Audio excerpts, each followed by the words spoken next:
Delhi liquor కేసులో BRS MLC కవితకు ED మరోసారి నోటీసులు జారీ చేసింది. ఇవాళ విచారణకు హాజరు కావాలని నోటీసులు తెలిపింది ఈడీ. అటు ఈ కేసుకు సంబంధించి గతంలోనూ కవితకు ఈడీ సమన్లు జారీ చేసింది. తాజా నోటీసులతో పొలిటికల్ హీట్ పెరిగింది. అయితే విచారణకు హాజరు కాలేనంటూ కవిత రిప్లై ఇచ్చింది.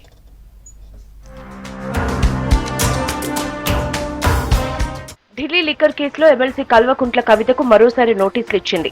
ఇవాళ 11 గంటలకు ఢిల్లీలోని ఈడీ కార్యాలయానికి వచ్చి విచారణకు హాజరు కావాలని సమన్లు జారీ చేసింది. దీంతో మరోసారి తెలంగాణ రాజకీయాల్లో ఈ నోటీసులు హాట్ టాపిక్ గా మారాయి. గతంలోనూ కవితను ఈడీ 3 సార్లు విచారించింది. తాజాగా మరోసారి విచారణకు రావాలంటూ కవితకు నోటీసులు ఇచ్చినట్లు ఈడీ వర్గాలు ధృవీకరించాయి.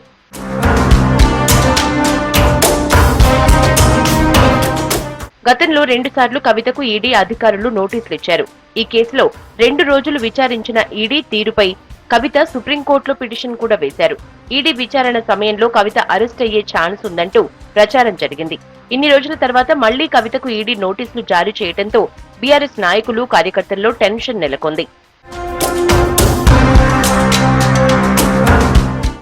లిక్కర్ స్కామ్ కేసులో ఈడీ నోటీసులపై బీఆర్ఎస్ ఎమ్మెల్సీ కవిత స్పందించారు. మరోసారి ఇవాళ తమ ఎదుట హాజరు కావాలంటూ ఈడీ సమన్లపై కవిత రిప్లై ఇచ్చారు. తాను విచారణకు హాజరు కాలేనంటూ ఆమె ఈడీకి లేఖ రాశారు. సుప్రీంకోర్టు నుంచి తనకు రక్షణ ఉత్తర్వులు ఉన్నాయని, కేసు ఇంకా సుప్రీంలో పెండింగ్ లో ఉన్నందున ఇవాల్టి విచారణకు రాలేనని లేఖలో ఈడీకి చెప్పింది కవిత.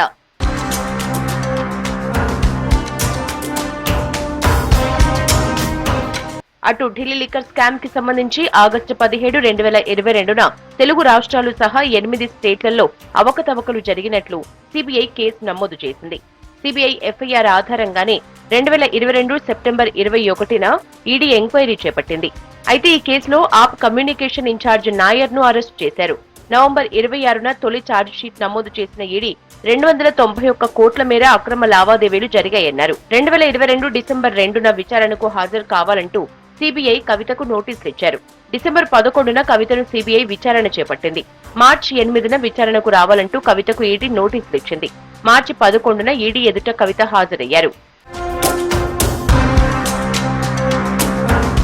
ఢిల్లీ మద్యం కుంభకోణంలో ఢిల్లీ ముఖ్యమంత్రి అరవింద్ కేజ్రీవాల్ కు ఈ నెల 18న విచారణకు రావాలని 4వసారి నోటీసులు ఇచ్చింది ఈడీ. ఇప్పటి వరకు 3 నోటీసులపై కూడా ఢిల్లీ సీఎం విచారణకు హాజరు కాలేదు. 4వసారి విచారణకు హాజరవుతారా లేదా అనేది ఇంట్రెస్టింగ్ గా మారింది.